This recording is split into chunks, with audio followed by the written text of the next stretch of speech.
آج ہم پاکستان کے صوبہ سندھ کے ایک ایسے شہر کی بات کر رہے ہیں جو نقشے پر شاید بہت بڑا نظر نہ آئے، جی لیکن جس کی کہانی غیر معمولی ہے۔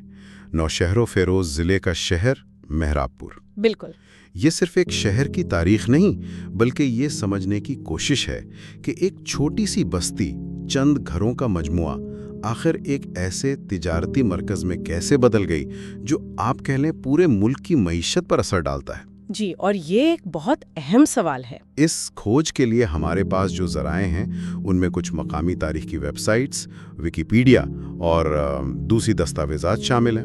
تو آج ہمارا مقصد یہ سمجھنا ہے کہ مہراب پور کی اس کامیابی کے پیچھے آخر راز کیا چھپے ہیں۔ اور مزے کی بات یہ ہے کہ یہ کھوج شروع ہو ہی آپ کہہ لیں ایک الجھن سے ہوتی ہے۔ اچھا، وہ کیسے؟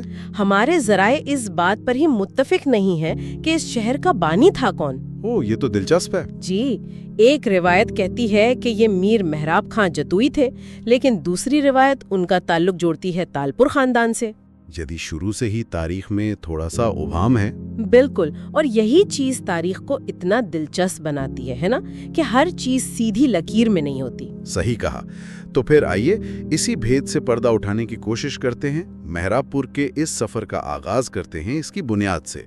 ذرائع بتاتے ہیں کہ میر مہراب خان نامی ایک شخصیت تھی، جی، جو خیرپور سے یہاں آ کر آباد ہوئے، اور پھر انہی کے نام پر اس بستی کا نام مہراب پور پڑ گیا۔ یہ تو ایک بہت سیدھی سادی کہانی لگتی تو ہے، لیکن شاید یہ اتنی سادہ نہیں تھی۔ ہمیں اس وقت کے جغرافی کو بھی ذہن میں رکھنا چاہیے۔ آپ کا مطلب ہے دریا کے حوالے سے؟ جی بالکل۔ تاریخی طور پر دریائے سندھ کا جو پرانا راستہ تھا وہ مہراب پور کے قریب سے گزرتا تھا۔ اچھا۔ اور جب دریا اپنا راستہ بدلتا ہے تو وہ پیچھے بہت زرخیز زمین چھوڑ جاتا ہے۔ تو یہ کوئی اتفاق نہیں تھا کہ لوگ یہاں آ کر بسے۔ یہ زمین زراعت کے لیے آپ کہہ لیں ایک نعمت تھی۔ تو اسی چیز نے ابتدائی آباد کاروں کو اپنی طرف کھینچا؟ جی، یہ ایک زرعی کمیونٹی کے طور پر شروع ہوا، جہاں زندگی کا سارا انحصار زمین اور موسم پر تھا۔ اور پھر وقت کے ساتھ ساتھ اس کی انتظامی حیثیت بھی بدلی۔ ہمیں یہ معلوم ہوتا ہے کہ جولائی 2005 میں اسے باقاعدہ ایک الگ تعلقہ یعنی تحصیل کا درجہ دیا گیا۔ ہاں، اس سے پہلے یہ کنڈیارو اور بھریا کا حصہ تھا۔ تو یہ ایک بہت بڑی تبدیلی ہوگی۔ یہ صرف ایک انتظامی تبدیلی تو نہیں تھی، ہے نا؟ نہیں، بالکل نہیں۔ یہ اس بات کا اعتراف تھا کہ مہراب پور اب صرف ایک گاؤں نہیں رہا، بلکہ ایک اہم مرکز بن چکا ہے۔ جی، ایک الگ تحصیل بننے کا مطلب ہے اپنا مقامی انتظامی ڈھانچہ، زیادہ فنڈز اور ترقیاتی منصوبوں پر زیادہ کنٹرول۔ یہ 21ویں صدی میں اس کے عروج کی طرف ایک بہت اہم قدم تھا۔ تو ایک پرسکون زرعی بستی سے ایک تحصیل بننے تک کا سفر تو سمجھ آتا ہے، لیکن پھر ایک ایسا موڑ آیا جس نے اس شہر کی تقدیر کا دھارا ہی بدل دیا، اور وہ تھا سال 1914۔ برطانوی راج کا دور۔ جی، جب مہراب پور ریلوے اسٹیشن کا افتتاح ہوا، یہ صرف ایک عمارت اور پٹری نہیں تھی، یہ تو جیسے مستقبل کی بنیاد رکھ دی گئی تھی۔ آپ نے بالکل صحیح کہا۔ گیم چینجر شاید اس کے لیے بہت چھوٹا لفظ ہے۔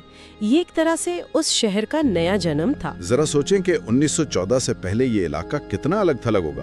بالکل، کراچی یا لاہور تک اپنی فصلیں پہنچانا تو ایک خواب جیسا ہوگا۔ ریلوے نے اس خواب کو حقیقت بنا دیا۔ اور یہ صرف ایک عام اسٹیشن بھی نہیں تھا۔ نہیں، یہ کراچی لاہور کی جو مرکزی ریلوے لائن ہے اس پر ایک بہت اہم جنکشن تھا۔ یہاں سے نوشہر و فیروز کے لیے ایک برانچ لائن بھی نکلتی تھی۔ اچھا، وہ اب بھی استعمال میں ہے؟ نہیں، وہ برانچ لائن تو اب استعمال میں نہیں ہے، لیکن اس نے اس وقت مہراب پور کو خطے کے نقشے کے بالکل مرکز میں لا کھڑا کیا تھا۔ یعنی اس ایک پٹری نے مہراب پور کو پورے ہندوستان اور پھر پاکستان کی معیشت سے جوڑ دیا۔ لیکن کہانی یہاں ختم نہیں ہوتی۔ جی، سڑکوں کا کردار بھی بہت اہم ہے۔ ہاں، ذرائع بتاتے ہیں کہ N5 نیشنل ہائی وے یہاں سے صرف 15 کلومیٹر کے فاصلے پر ہے۔ تو کیا ہم یہ کہہ سکتے ہیں کہ ریلوے اگر پہلی لہر تھی تو قومی شاہراہ دوسری لہر تھی؟ یہ ایک بہترین تجزیہ ہے۔ ریلوے نے بھاری سامان جیسے اناج اور کپاس کی ملک گیر ترسیل کو ممکن بنایا، اور N5 نے؟ N5 ہائی وے نے اسے چھوٹے اور درمیانے درجے کی تجارت، مسافروں کی آمد و رفت اور فوری رسائی کے لیے دوسرے بڑے شہروں سے جوڑ دیا۔ تو یہ دونوں مل کر ایک زبردست انفراسٹرکچر بناتے ہیں۔ جی، جس نے مہراب پور کو آس پاس کے سینکڑوں دیہاتوں کے لیے ایک میگنیٹزم بنا دیا۔ کسان اپنی فصلیں بیچنے یہاں آتے، تاجر سامان خریدنے یہاں آتے، اور یوں یہ شہر ایک قدرتی تجارتی مرکز بنتا چلا گیا۔ تو یہ ریلوے لائن اور سڑکیں شہر کے لیے خون کی شریانیں بن گئیں۔ لیکن ان شریانوں میں بہہ کیا رہا تھا؟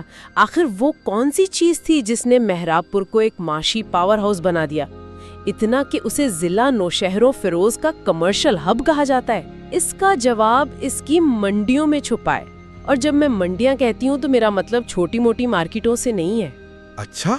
ہمارے ذرائع ایک بہت حیران کن دعویٰ کرتے ہیں مہراب پور کی غلہ منڈی، جہاں گندم اور چاول کا کاروبار ہوتا ہے، وہ پاکستان کی دوسری سب سے بڑی زرعی منڈی ہے۔ ایک منٹ، یہ تو بہت بڑا دعویٰ ہے۔ پاکستان کی دوسری بڑی غلہ منڈی، مطلب فیصل آباد یا ساہیوال جیسے بڑے زرعی مراکز کے مقابلے میں؟ جی، یہی بات ذرائع میں لکھی ہے۔ یہ تو تقریباً ناقابل یقین لگتا ہے۔ اس کا عملی طور پر مطلب کیا ہوا؟ اس کا مطلب ہے کہ ملک کے کونے کونے سے تاجر یہاں آتے ہیں۔ فصل کی کٹائی کے موسم میں یہاں اربوں روپے کا کاروبار ہوتا ہے۔ باپ رے!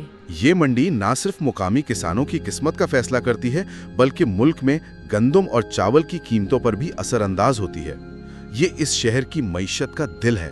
اور یہ صرف اناج تک محدود نہیں ہے، ایک اور دعویٰ بھی اتنا ہی حیران کن ہے۔ فرنیچر مارکیٹ والا؟ جی، ذرائع کے مطابق کراچی کے بعد سندھ کی دوسری سب سے بڑی فرنیچر مارکیٹ بھی مہراب پور میں ہے۔ اب یہ بات سمجھ سے تھوڑی باہر ہے۔ ہاں، یہ واقعی دلچسپ ہے۔ فرنیچر کا کام تو عام طور پر چنیوٹ، گجرات یا بڑے شہروں سے جوڑا جاتا ہے، مہراب پور میں کیوں؟ دیکھیں، ذرائع ہمیں اس کی کوئی واضح وجہ تو نہیں بتاتے، لیکن ہم کچھ اندازے لگا سکتے ہیں۔ جیسے کہ ہو سکتا ہے یہاں لکڑی آسانی سے دستیاب ہو، یا یہاں کاریگروں کی ایک پرانی روایت موجود ہو، لیکن میرے خیال میں ایک بڑی وجہ اس کا محل وقوع ہے۔ وہی نیشنل ہائی وے کے قریب ہونا۔ بالکل، یہاں سے فرنیچر پورے سندھ اور ملک کے دوسرے حصوں میں بھیجنا بہت آسان ہے۔ یہ اس بات کی بہترین مثال ہے کہ کس طرح انفراسٹرکچر نئی صنعتوں کو جنم دیتا ہے۔ تو ہمارے پاس اناج ہے، فرنیچر ہے، اور یقیناً وہ فصلیں ہیں جن پر یہ سب کچھ کھڑا ہے۔ ذرائع کپاس، گندم، چاول، گنے اور سورج مکھی کا ذکر کرتے ہیں۔ جی، اور خاص طور پر کپاس کے کارخانے یعنی کاٹن جننگ فیکٹریاں وہ یہاں کی صنعت کا ایک اہم حصہ ہیں۔ یہ ایک مکمل معاشی زنجیر بناتی ہے۔ اچھا، وہ کیسے؟ کسان کپاس اگاتا ہے، وہ جننگ فیکٹری میں صاف ہوتی ہے اور پھر ملک کی بڑی ٹیکسٹائل ملوں کو بھیج دی جاتی ہے۔ صحیح۔ اسی طرح گنا شوگر ملوں میں جاتا ہے۔ یہ ایک مربوط زرعی صنعتی ماڈل ہے جو اس شہر کی خوشحالی کی اصل بنیاد ہے۔ اور اس میں آم، امرود اور لیمو جیسے پھلوں کو بھی شامل کر لیں تو تصویر مکمل ہو جاتی ہے۔ جی، یہ تو ہوئی معاشی تصویر، ایک متحرک، ترقی کرتا ہوا شہر جہاں پیسہ گردش میں ہے۔ لیکن اس سب کا وہاں رہنے والے لوگوں پر کیا اثر پڑتا ہے؟ اکثر ایسے تجارتی مراکز میں مقابلہ بہت سخت اور سماجی تناؤ زیادہ ہوتا ہے۔ مہراب پور کی کہانی یہاں کیا رخ لیتی ہے؟ اور یہیں پر مہراب پور کی کہانی سب سے زیادہ دلچسپ اور شاید سب سے زیادہ متاثر کن ہو جاتی ہے۔ اچھا۔ ذرائع ہمیں بتاتے ہیں کہ اس شہر میں 3 بڑی برادریاں سندھی، پنجابی اور مہاجر تقریباً برابر آبادی کے ساتھ رہتی ہیں۔ لیکن حیران کن بات یہ نہیں ہے۔ تو پھر حیران کن بات کیا ہے؟ حیران کن بات ان کے درمیان موجود سماجی ہم آہنگی ہے۔ یہ بات واقعی قابل توجہ ہے۔ ایک تجارتی شہر جہاں ہر کوئی معاشی دوڑ میں آگے بڑھنا چاہتا ہے، وہاں اتنی مضبوط سماجی ہم آہنگی کیسے ممکن ہے؟ جی، ذرائع خاص طور پر یہ ذکر کرتے ہیں کہ کسی بھی آفت یا مشکل وقت میں یہ سب مل کر ایک دوسرے کی مدد کرتے ہیں۔ اس کی کیا وجہ ہو سکتی ہے؟ میرے خیال میں اس کی جڑیں اسی معاشی انجن میں ہیں جس کی ہم بات کر رہے تھے، یعنی باہمی انحصار۔ بالکل، جب سب کا روزگار ایک ہی زرعی معیشت اور تجارت سے جڑا ہو تو ذاتی کامیابی اجتماعی خوشحالی پر منحصر ہو جاتی ہے۔ اگر منڈی چلے گی تو سب کا گھر چلے گا۔ شاید یہی باہمی انحصار وہ گوند ہے جو ان برادریوں کو جوڑتی ہے۔ ان کا مفاد مشترک ہے، یہ بات سمجھ آتی ہے، اور شاید اسی رویے کا ایک عکس ہمیں ان کی مشہور مہمان نوازی میں بھی نظر آتا ہے، جس کا ذکر ہمارے ذرائع کرتے ہیں۔ جی، یہ صرف ایک روایت نہیں بلکہ ایک کھلے اور مل جل کر رہنے والے معاشرے کی علامت ہے۔ اور اس معاشرے کا ایک اور پہلو وہ تو مجھے سب سے زیادہ حیران کر گیا۔ شرح خواندگی والا۔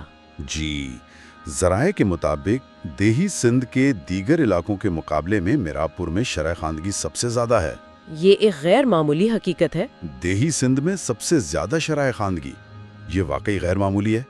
کیا ہمارے ذرائع اس کی کوئی وجہ بتاتے ہیں؟ ذرائع تفصیل بھی تو نہیں جاتے، لیکن ہم پھر سے نکات کو جوڑ سکتے ہیں۔ جب ایک شہر میں معاشی خوشحالی آتی ہے تو لوگ اپنی بنیادی ضروریات سے آگے سوچنے کے قابل ہوتے ہیں۔ وہ اپنے بچوں کی تعلیم پر سرمایہ کاری کرتے ہیں۔ بالکل، ہو سکتا ہے یہاں کے لوگوں نے یہ سمجھ لیا ہو کہ آنے والے دور میں ترقی کا راستہ تعلیم سے ہی نکلے گا۔ یہ اس شہر کی دور اندیشی کو ظاہر کرتا ہے۔ اور اس شہر کی کشش کا سب سے بڑا ثبوت تو اس کی آبادی کے اعداد و شمار ہیں۔ 1998 میں آبادی تقریباً 1.5 لاکھ تھی، جو 2023 میں بڑھ کر 2,73,000 سے بھی زیادہ ہو گئی۔ صرف 25 سالوں میں 76% کا اضافہ۔ یہ اعداد و شمار تو چیخ چیخ کر بتا رہے ہیں کہ لوگ مواقع کی تلاش میں اس شہر کا رخ کر رہے ہیں۔ یہ ایک دھماکہ خیز اضافہ ہے، اور یہ اپنے ساتھ چیلنجز بھی لاتا ہوگا، وسائل پر دباؤ، ہاؤسنگ، صحت۔ یقیناً۔ لیکن یہ اس بات کی بھی علامت ہے کہ میراب پور ایک زندہ اور بڑھتا ہوا شہر ہے جو لوگوں کو ایک بہتر مستقبل کی امید دیتا ہے۔ اس روشن تصویر کے ساتھ ساتھ اس علاقے کی تاریخ میں کچھ گہرے اور سنگین واقعات بھی درج ہیں۔ آئیے گفتگو کا رخ ان تاریخی اوراق کی طرف موڑتے ہیں۔ جی، پہلا واقعہ بہت پرانا ہے لیکن اس کی اہمیت آج بھی قائم ہے۔ 1782 میں لڑی جانے والی ہلانی کی جنگ۔ ہلانی کی جنگ، یہ جنگ سندھ کی دو بڑی طاقتوں تالپوروں اور کلہوڑوں کے درمیان سندھ پر مکمل کنٹرول کے لیے تھی۔ میر فتح علی خان تالپور کی قیادت میں تالپوروں نے فیصلہ کن فتح حاصل کی، اور اس جنگ نے سندھ سے کلہوڑا خاندان کی حکمرانی کا خاتمہ کر دیا۔ جی، صدیوں پرانی حکمرانی کا خاتمہ اور تالپوروں کے دور کا آغاز۔ اس نے سندھ کا سیاسی اور سماجی نقشہ ہمیشہ کے لیے بدل دیا۔ اور اس جنگ کا آج کے میراب پور سے کیا تعلق بنتا ہے؟ یہ تو بہت پرانی بات ہے۔ تعلق گہرا ہے۔ اس جنگ نے اس خطے میں طاقت کے مراکز اور آبادی کی ساخت پہ گہرے اثرات چھوڑے۔ زمین کی ملکیت، جاگیردارانہ نظام اور مختلف قبیلوں کا سماجی مرتبہ، ان سب کی بنیادیں اسی دور میں رکھی گئیں۔ اچھا۔ آج بھی جب ہم سندھ کی سیاست اور سماج کو دیکھتے ہیں تو ان تاریخی تبدیلیوں کے اثرات کہیں نہ کہیں نظر آتے ہیں۔ اور دوسرا واقعہ جدید تاریخ کا ایک انتہائی افسوسناک باب ہے۔ 2007 کا ٹرین حادثہ۔ جی، 19 دسمبر 2007 کو کراچی سے لاہور جانے والی تیز رفتار ٹرین میراب پور کے قریب پٹری سے اتر گئی۔ جی، یہ ایک بہت خوفناک سانحہ تھا جو رات کے تقریباً 2:30 بجے پیش آیا۔ ذرائع بتاتے ہیں کہ 14 بوگیاں پٹری سے اتر گئیں اور اس حادثے میں 49 سے زیادہ افراد اپنی جان سے ہاتھ دھو بیٹھے اور 200 سے زیادہ زخمی ہوئے۔ جی، یہ شہر اور پورے ملک کے لیے ایک صدمے کی طرح تھا۔ بعد میں جو تحقیقات ہوئیں ان سے پتہ چلا کہ حادثے کی بنیادی وجہ ریلوے ٹریک کا ناقص اور خستہ حال ہونا تھا۔ یہ کتنی تلخ حقیقت ہے کہ جس ریلوے نے اس شہر کو زندگی دی، وہی ایک بڑے سانحے کا سبب بھی بنی۔ یہ واقعہ اس شہر کی یادداشت میں ایک گہرے زخم کی طرح ہوگا۔ بالکل، یہ حادثہ نہ صرف ایک انسانی المیہ تھا بلکہ اس نے پورے ملک میں ریلوے کے بوسیدہ انفراسٹرکچر پر ایک بہت سنگین بحث چھیڑ دی تھی۔ یہ میراب پور کی جدید تاریخ کا ایک ایسا باب ہے جو ترقی اور خوشحالی کی کہانی کے ساتھ ساتھ خطرات اور نظر اندازی کی بھی یاد دلاتا ہے۔ تو میراب پور کے اس گہرے جائزے کو سمیٹتے ہوئے جو تصویر ابھرتی ہے وہ بہت پیچیدہ اور کئی رنگوں پر مشتمل ہے۔ جی، یہ ایک چھوٹی سی زرعی بستی سے شروع ہو کر ایک اسٹریٹجک، معاشی اور ثقافتی مرکز بننے کی ایک غیر معمولی داستان ہے۔ ہم نے دیکھا کہ کس طرح 1914 میں ریلوے لائن نے اس کی قسمت بدلی، کس طرح اس کی غلہ منڈی اور فرنیچر مارکیٹ نے اسے معاشی طور پر مضبوط کیا، اور سب سے بڑھ کر کس طرح سندھی، پنجابی اور مہاجر برادریوں کے درمیان وہ مثالی ہم آہنگی جس نے اس شہر کو ایک منفرد سماجی شناخت دی۔ بالکل، یہ ایک ایسے شہر کی کہانی ہے جس نے صحیح وقت پر صحیح جگہ ہونے کا فائدہ اٹھایا، لیکن اس کی اصل کامیابی اس کے لوگوں کی محنت اور باہمی برداشت میں ہے۔ صحیح۔ اور اس پوری گفتگو کے بعد سامعین کے لیے ایک سوچ طلب سوال یہیں سے ابھرتا ہے۔ ہمارے ذرائع 3 مختلف برادریوں کے درمیان ایک بہت متاثر کن سماجی ہم آہنگی کی تصویر پیش کرتے ہیں۔ جی، وہ کون سے عوامل ہو سکتے ہیں جن کی تفصیل شاید ہمارے ذرائع میں موجود نہیں، جو ایک اتنے تیزی سے بڑھتے ہوئے تجارتی شہر میں اس سطح کے اتحاد کا باعث بنتے ہیں؟ کیا یہ صرف مشترکہ معاشی مفادات ہیں، یا باہمی انحصار کی ایک طویل تاریخ، یا پھر کوئی اور گہری ثقافتی وجہ ہے جو ان لوگوں کو جوڑ کر رکھتی ہے جبکہ ارد گرد کی دنیا میں تفریق بڑھتی جا رہی ہے؟